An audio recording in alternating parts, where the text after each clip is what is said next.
Une équipe exclusivement masculine. Comment ça? Dans les grosses têtes, dans la nuit des temps du 5 août 1999. Tenez la preuve avec Philippe Bouvard et les voix de Jean-Yann, Jacques Balutin, Jean-Jacques Perroni et Jacques Maillot. Il y a un parachutiste de 54 ans qui prépare un saut en chute libre de 40 000 mètres. Oui. 40 000 mètres. Oui, mais il va cuire, le mec. Ah oui. Ah oui, La résistance de l'air, il va cuire. Ah ouais. Au moins, il va se faire péter les deux burnes. Attends, 40 000 mètres, il fait moins 50 là-haut. Alors, il fait moins 54. donc même moins 60. Parce que moi, en avion, à chaque fois, j'entends la température. La température extérieure est de moins 60 degrés. Tu fais merde. Si jamais il y a une fenêtre qui s'ouvre, on est mal. Il doit d'ailleurs revêtir une combinaison de protection spéciale. Ouais, la figure aussi, je pense. Et avec, il doit mettre des chaussettes de laine parce que ça fait 60 degrés plantigrade là-haut.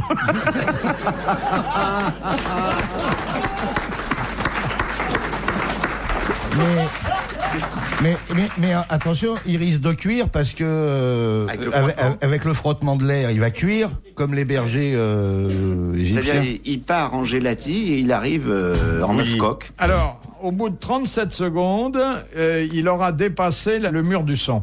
Il sera sourd en plus, le mec. Ouais. Mais Guesso l'a dépassé il y a longtemps, en moins de 37 secondes.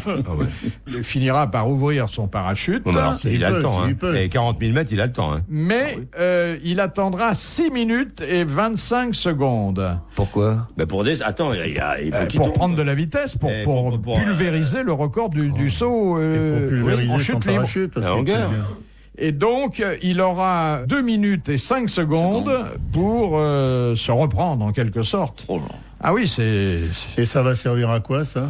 Est-ce que je vous en parle d'abord? Oui, non, mais je veux dire... Et puis qu'il nous annonce qu'il lui est arrivé après. Oui. Parce qu'on va le savoir après ce qui lui est arrivé. Pour savoir en combien de temps on est mouru si on tombe dans l'avion, c'est voilà. ça? Je crois qu'il donnera ses photos, ses souvenirs à match. Oui, par exemple.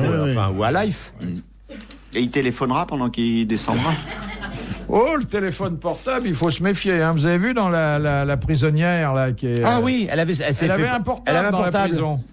Eh ben, je lui avais donné la gardienne parce qu'elle trouvait qu'elle était mignonne. Oui, il y avait une vraie amitié. C'est que ça rend alcoolique, il paraît, le portable. Ben oui, c'est moi qui vous l'ai dit. Oui, je sais, mais alors... Pourquoi ça rend alcoolique? J'étais pas là. Parce qu'il paraît que ça stimule une zone du cerveau qui produit des endomorphines, lesquelles endomorphines suscitent un besoin d'alcool. C'est d'ailleurs comme ça que M. Perroni est venu à la boisson. Ah oui. Dès que le téléphone sonne, je bois un coup, moi, alors. Ah merde. Question de M. Lattré. À qui Ganymède servait-il à boire? À son cheval? Ah non. Ah bon. Ganymède, qui c'est ce gars-là? Ganymède, c'est un cheval. Oh, Ganymède. Ganymède, alors, Jean-Jacques. C'est chez les Grecs. Ganymède. C'est chez les Grecs. C'est chez les Grecs, Ganymède. Léon, vous voulez parler de Léon Ganymède? Parce que moi, je connais un Lucien Ganymède. Il a fait deuxième à Paris-Nice en 38, Ganymède. Non, c'est pas lui. Ça, c'est le fils. C'est Ganymède. À qui il servait à boire? C'était un patron de bistrot. Il servait à boire Au Dieu. Exactement. Voilà, c'est un patron de snack bar. On disait Tiens, c'est Ganymède qui reste à tourner. Allez en faire une petite Ganymède, on disait. C'est la tournée de Ganymède. Ouais. Il y avait un mot pour désigner son métier, car c'en était un. Il était bistrotier. Bistrotier des dieux. On disait les chansons des dieux. Les chansons des dieux. Il était tatoué. Le mec disait, il est tatoué, c'était les chansons.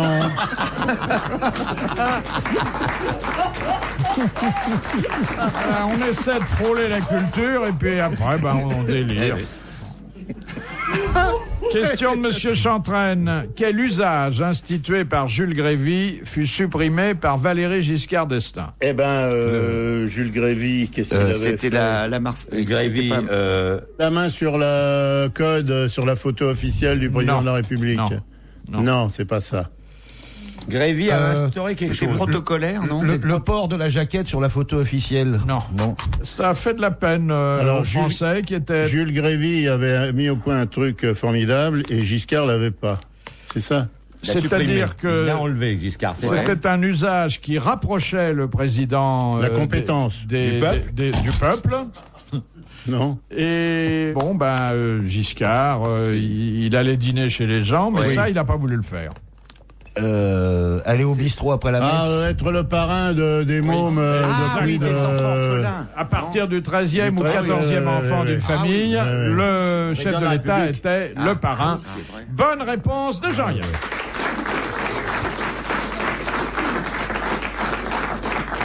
Pourtant, il a fait plein de trucs, Giscard. Il a ralenti la Marseillaise. Il a accéléré les impôts. C'était une trouvaille, ça. Ralentir la Marseillaise, oui, c'était bien. Oui, On aurait dit le truc de la Légion. Il l'a ralenti parce que comme ça, il pouvait la jouer à l'accordéon. Et puis, les anciens combattants pouvaient suivre les défilés parce qu'à la fin, ils se faisaient larguer. Ah bah oui. Les grosses têtes dans la nuit des temps sur RTL de 4h à 4h30. Question de Monsieur Bernachou. Quelle méthode de transport est très prisée en Allemagne, en Suisse, aux Pays-Bas et ne réussit pas à s'imposer en France? Le vélo. Le vélo, il roulait le vélo. La luge. Le patin roulette. Non. Le roller. Le tricycle. L'autostop. Le sidecar. Non? Le sidecar, c'est pas con ce qu'il a dit. Ah ben non, le sidecar, il est complètement... Quoi? Il est mouru, le sidecar. Ah non. Non, il y a encore. Il y a encore quelques sidecars. J'en vois, moi. La patinette. Un moyen de transport? À cheval? Une méthode de transport, ai-je dit. La marche à pied. L'autostop? Non, pas l'autostop. Le covoiturage. Le convoiturage ou le covoiturage, ça dépend du degré intellectuel des gens qui sont à l'intérieur de la voiture, et qui a été préconisé par les pouvoirs publics, et les Français, non, veulent Oui, pas. c'est des grands égoïstes. On est des gros égoïstes. C'est une bonne réponse de Jean-Jacques Perroni. Absolument.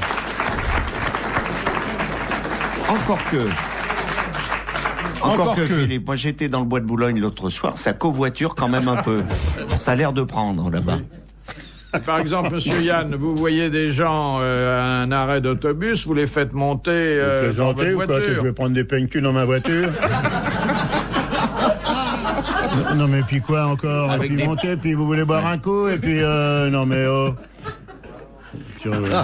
Avec des pompes pleines de boue. Rien du tout, moi je suis là, machin, et ben, le mec il fait ça.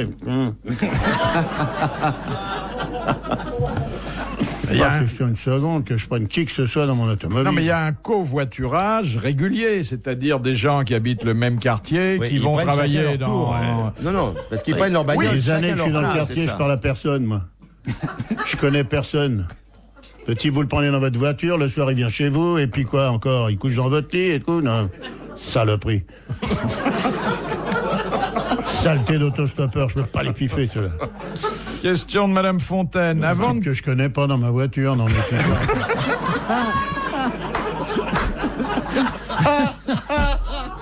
c'est la plus belle de l'année, celle-là.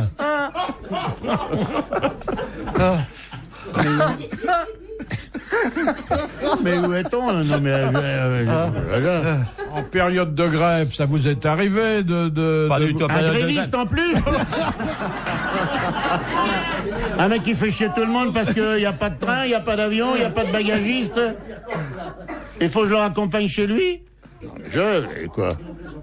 L'armée. Non, mais nous avons tous pris des gens qui étaient à pied parce qu'il y avait une grève des transports. Non, pas vous non plus. Moi, je suis en vélo, alors je peux prendre personne. M'en fous, je prends personne, moi. Déjà, alors, je suis tranquille. Non, je prends pas, des gens, je prends pas. Parce que je suis comme Jean, et les mecs, ils vous braquent et puis il fait descendre du con. Et puis vous retrouvez vous à faire ça et les mecs vous font... je connais ça. Une femme, elle s'en fout. Ah ben une femme, je veux bien, si elle est mignonne. Voilà. Moi, j'ai pas de voiture, mais je prendrais bien une femme. Mais un mec, c'est... Non. Il y a des gonzesses très, très charitables et très gentilles qui font du covoiturage à la porte de Maillot. Ils sont dans leur voiture, mais vous montez, elle nous invite à monter dans les Avec des voitures. voitures sympas en plus. Oui, en plus, des belles des belles jolies, très jolies voitures. Vous voyez quand même que il y a encore des gens qui ont du cœur. Ouais. Et même le soir, à la tombée de la nuit, il y a un petit éclairage pour que on voit mieux la prestation. Oui. Hein, c'est bien. Très... Et des glaces même, des fois. Mais alors, pourquoi le pape, il a de la place dans la papa mobile, il prend jamais personne? Et là, on le voit, hein. C'est vrai. Il y a du monde qui veut monter, hein. Oui, T'as tous les pourtant, gars la charité, c'est lui qui devrait commencer. Et il y a du monde qui veut l'exemple. monter, hein.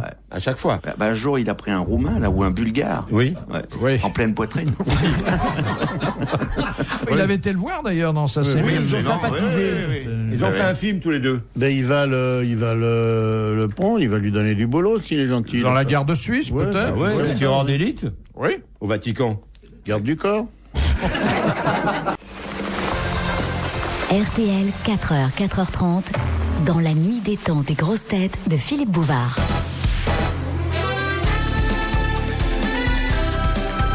Jacques Balutin, Jean-Jacques Perroni, Jacques Maillot et la barbe de Jean-Yann et d'Albert Einstein au programme des grosses têtes dans la nuit des temps du 5 août 99, présenté par Philippe Bouvard. Qu'est-ce qui vous a incité à vous laisser pousser la barbe? Attendez, je vous pose des questions comme ça sur votre vie, moi. C'est un machin de fou furieux. Je vous demande pourquoi vous avez les ongles courts, longs, machin et tout. Qu'est-ce qui m'a incité? Rien ne m'a incité, elle pousse toute seule. Je l'ai pas coupée, c'est tout. Bah oui. Je la taille. Oui. Eh ben. Mais ça s'entretient une barbe, c'est du travail. Oui, mais c'est du travail tous les 2-3 jours. Donc c'est pas le matin si vous arrivez tout pas rasé, pas beau. Ah, il est sale, il est négligé. Tandis que si vous avez la barbe, ben bon, alors on dit c'est un barbu, quoi, c'est tout. Mais vous pensez que c'est plus viril? Non, ça n'a rien à voir avec la virilité, la barbe. C'est des bêtises. C'est pas là que ça se passe, la virilité. D'accord, ça aide parce que ça chatouille, mais autrement... Et des fois, ça fait velcro. C'est comme ça que ça a été inventé, d'ailleurs. Je suis un peu envieux parce que... laissez-vous pousser la barbe, Philippe. Vous êtes envieux, essayez en jeune. Non, j'aurais aimé avoir ça se fait une tête intéressante. Eh ben, Laissez-vous pousser la barbe. On sent l'homme qui a vécu. Non, mais il faut une barbe fournie, parce que moi j'ai essayé de me laisser pousser, j'ai une barbe de jardinier, moi les chiens peuvent pisser dans les allées, c'est vraiment, c'est pas beau, hein. C'est vrai. Mais Philippe, pourquoi vous avez essayé, vous? Jamais? Non, mais ça fait pas sérieux de toute façon. Mais pourquoi? Vous partez en vacances 2-3 mois et vous revenez avec votre barbe, personne ne vous reconnaît. Moi, j'ai déjà eu la barbe comme lui, comme Jean. Pour un film, il m'avait demandé de laisser pousser. Je les ai poussés, c'est très sympathique. On aurait dit Henri IV, moi. Vous n'êtes pas obligé d'avoir une barbe comme ça fournie. Faites-vous comme Robert Napoléon III, un petit machin comme ça. Petit... Comment il s'appelle, Michael, le mec qui a les croix, là, le chanteur. George Michael. Ah oui. Hein, George Michael, Parce c'est qu'il ça comme ça. Mais Robert Rue, il a bien un petit truc aussi, lui, non? Non, il n'a pas de moustache. Il n'a pas de moustache, il a bizarre, juste le petit truc, là. Non. Ouais. Il est sympa, Robert Rue. Oui, très. On sent le mec qui a été batteur. Oui. Il a une tête de moine camembert. C'est un peu le fils naturel de Dick Rivers et de Billy Bridge, un peu, je trouve. Billy Bridge, encore un dentiste, vous le présentez à la mère Cresson. C'était d'ailleurs son Non, métier. mais quand on parle avec lui, il est très drôle, il raconte des histoires. Oui, il est très sympa, oui. D'ailleurs, tous les communistes racontent des histoires. Parce qu'on sent les gros Alors, ça m'a épaté parce que je l'ai rencontré et il est grand. Ah oui, il est grand, oui. Et je croyais il donne l'impression d'être petit. Pas très grand. Ah, si, quand Il est même. assez grand. Il est pas... Il est plus grand qu'il ne paraît. Oui, on dirait À la télé, il fait nain de jardin et alors qu'en vrai, il fait plus en Tu pneu. t'appelles grand, comment? Comme Bouvard? Non, tu dis grand. Ah bon, d'accord. Non, il est plus petit que moi. Ah non, Si, je vous assure. Attendez, il peut pas dire qu'il est grand s'il est plus petit que vous, Philippe. Là, il y a quelque chose qui va pas, il y a un de vous deux qui manque. Non, vous étiez monté sur une chaise. Non, c'est un faux Robert Rue qu'on vous a présenté. Non, le vrai est un peu plus petit que moi. Ah, c'était peut-être un clone. J'ai pas l'impression qu'il est grand quand Mais je le il vois. n'importe quoi. Non, ah bon. Quand il est poussé, il veut s'en sortir à tout prix. Il raconte n'importe quoi. Ah, ça, je sais, j'ai l'habitude. Il n'a pas les questions devant lui. Il est paumé. Largué, là. Il est... Ah non, quand il a les questions avec les réponses, là, il frime et tout, mais quand on lui parle de trucs comme ça... Question de Monsieur Chertan de Morez. Pourquoi Léonard de Vinci n'a-t-il pas peint de sourcils à la Joconde? Ah oui, tout le monde sait Parce ça. qu'elle s'était rasée. Voilà, elle voulait pas se laisser. Oui. Elle s'était rasé les sourcils comme toutes les femmes de son époque Mais qui bien cherchaient sûr. à agrandir leur front. C'est une bonne réponse de Jean-Jacques Perroni. Voilà. Elle se rasait Il pose des questions éculées que tout le monde connaît. question Pourquoi, que là tout le monde connaît, mais auquel vous répondez pas. Mais parce que c'est tellement élémentaire. Tout le monde sait que la Joconde n'avait pas de sourcils. Il n'y avait pas de poils sous les Elle bras. n'avait pas de poils sous les bras non plus. Non hein, il plus, paraît. non Ça, on n'en sait rien. Mais Si, elle l'a écrit, parce qu'elle transpirait énormément. Ouais. Et ça le gênait quand il peignait. Parce Ouais. qu'il n'arrivait pas à peindre des gouttes de sueur. Il a dit, arrêtons, hein. Elle en a fait don à Linda Et de c'était Souza. même rasé le-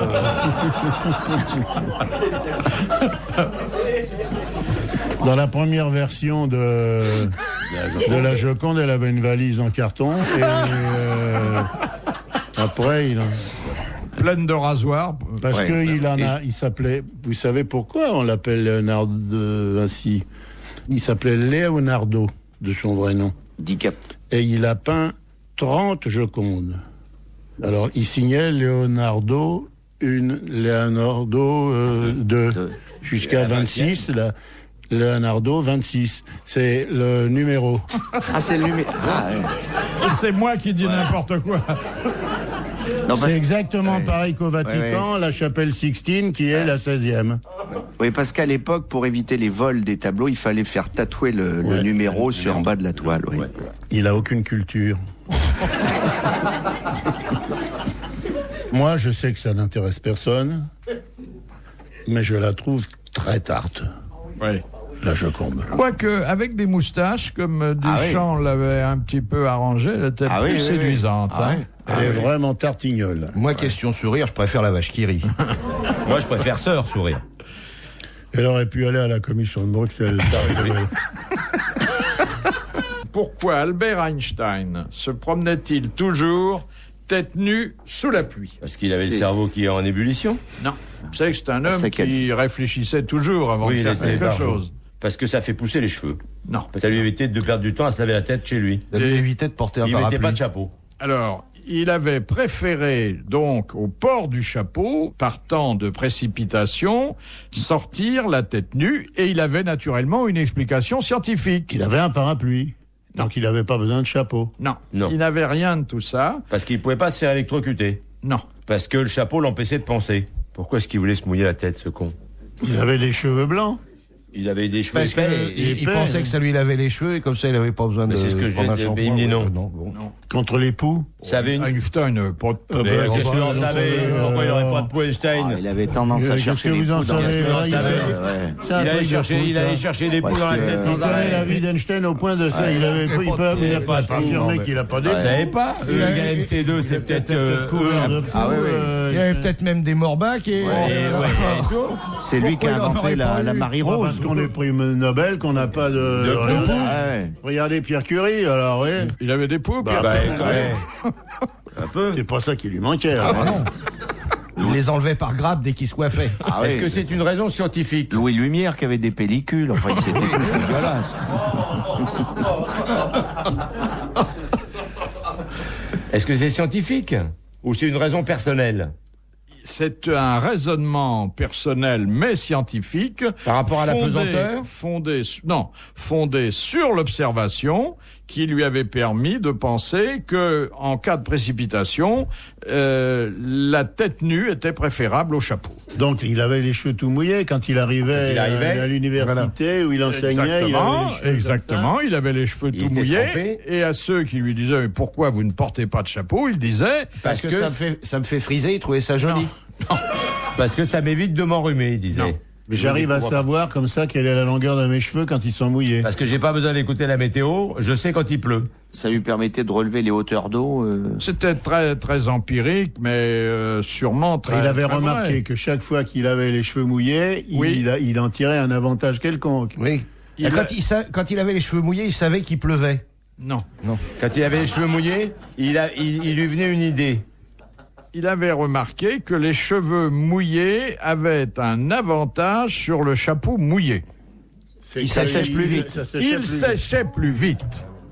Et comme c'était un homme pressé et cartésien, eh bien, il préférait se mouiller les cheveux. Donc il était un peu taré, Cédric, parce que il avait donc. Je ne vous permets pas de parler Non, comme mais ça si, mais moi, d'Einstein. Bah, attends, on s'en fout, les quand Stein, même, hein. je trouve ça, prix Nobel ou pas, c'est n'importe quoi. Il préférait avoir les cheveux mouillés parce que ça séchait plus vite qu'un chapeau. Oui.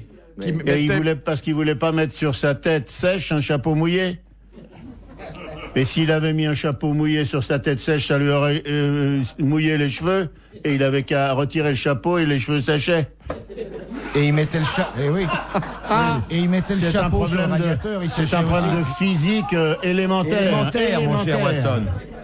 Donc ça m'épate que ça soit Einstein qui avait ça. Vous me diriez Edith Cresson, je dirais bon d'accord. Elle a rien dans le chou. Mais Einstein, non. La théorie de la relativité, c'est quand même un truc curieux, non? Qu'est-ce que c'est la théorie de la relativité? Énoncée d'une façon simple. Hein? Vous avez un train. Le train, il avance. Dans le train, vous avez un type qui marche. Et sur le type qui marche, il y a un pouls qui se déplace. Vous additionnez la vitesse du train plus la vitesse du mec, plus la vitesse du pouls, le train, il va pas plus vite, et ils arrivent les trois en même temps. Voilà. C'est une belle démonstration. Retrouvez les grosses têtes dans la nuit des temps à tout moment sur RTL.fr.